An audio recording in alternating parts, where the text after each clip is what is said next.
To whoever stole my copy of Microsoft Office, I will find you. You have my word.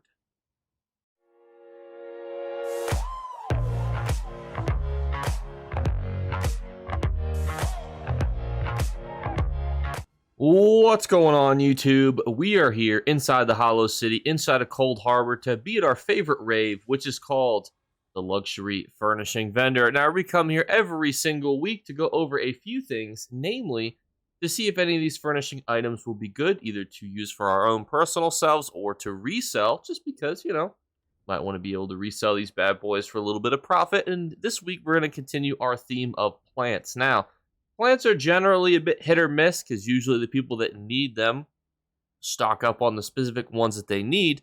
But I will tell you that these mushrooms that kind of glow and that are animated actually do decently well for resale.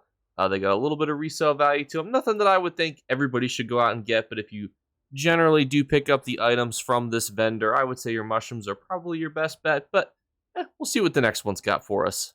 Hey, this is just a quick reminder to subscribe before we jump into our second vendor here. If we hit 30,000 subscribers by the end of the year, which is a crazy milestone, because I will make an alliance change token on my main character, and I will let you guys pick whether they join the Ebonheart Pact or the Dominion. But let's jump into our next vendor.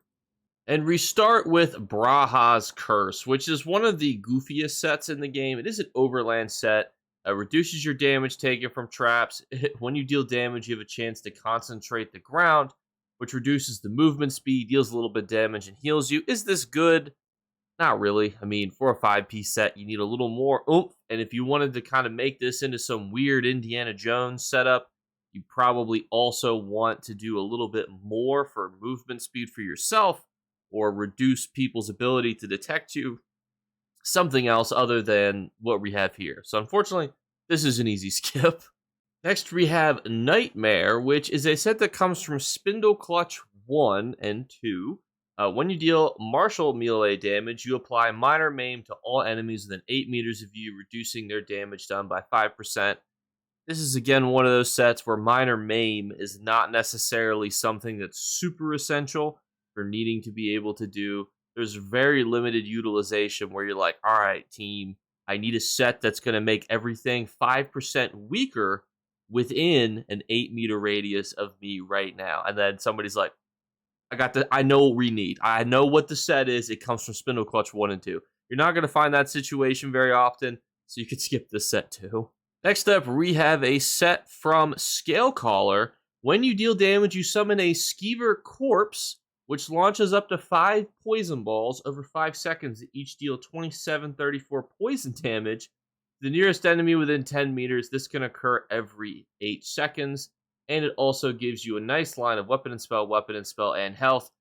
Oddly enough, this does get utilization in PvP because, well, there's not a whole lot of procs that you can easily do to people that are as effective. It counts as a summon, so all of your summon buffs can kind of go into this as well.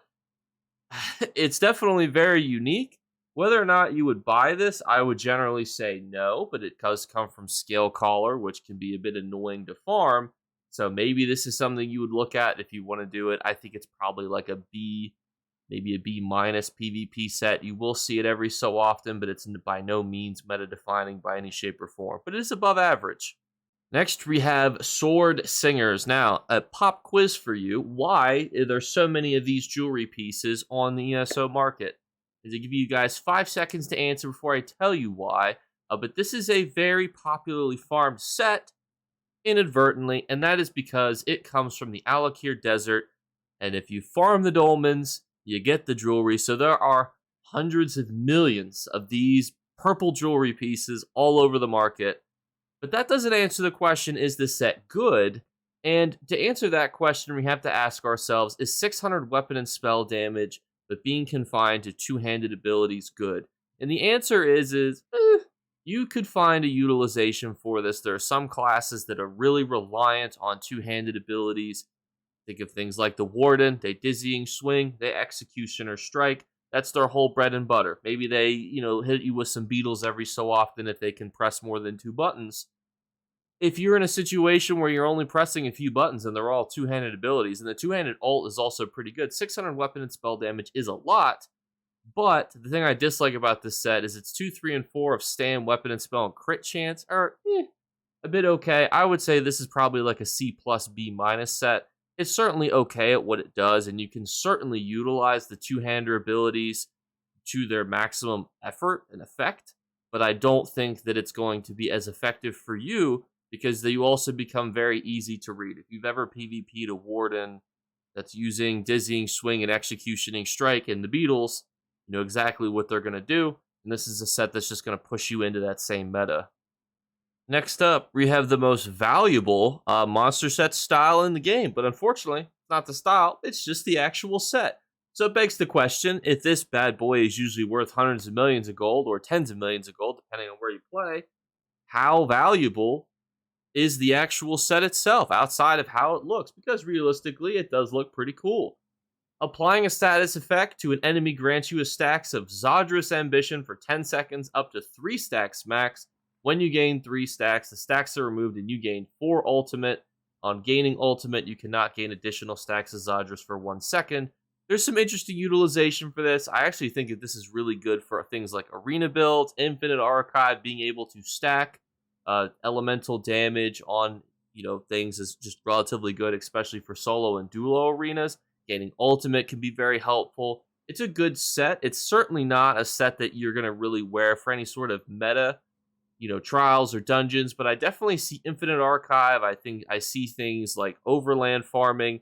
It's pretty good, and the cauldron is not necessarily that difficult to run, so I would encourage you guys to actually farm the cauldron. Or what you can do is you can take off your costume and then wear this helmet and pretend like you paid a couple million gold for this bad boy, and that's the value that you get on its own right there. Next, we have a new PvP set that is a monster set that you can get, but is it good? When you deal direct damage to a target within 12 meters, you create a 5-meter area that after 1 second quickly moves forward and then returns, dealing shock damage to enemies, and applies minor and veneration for 5 seconds, causing the target to deal 10% less critical damage. Did you get all that? I certainly didn't. This is a set that's fine.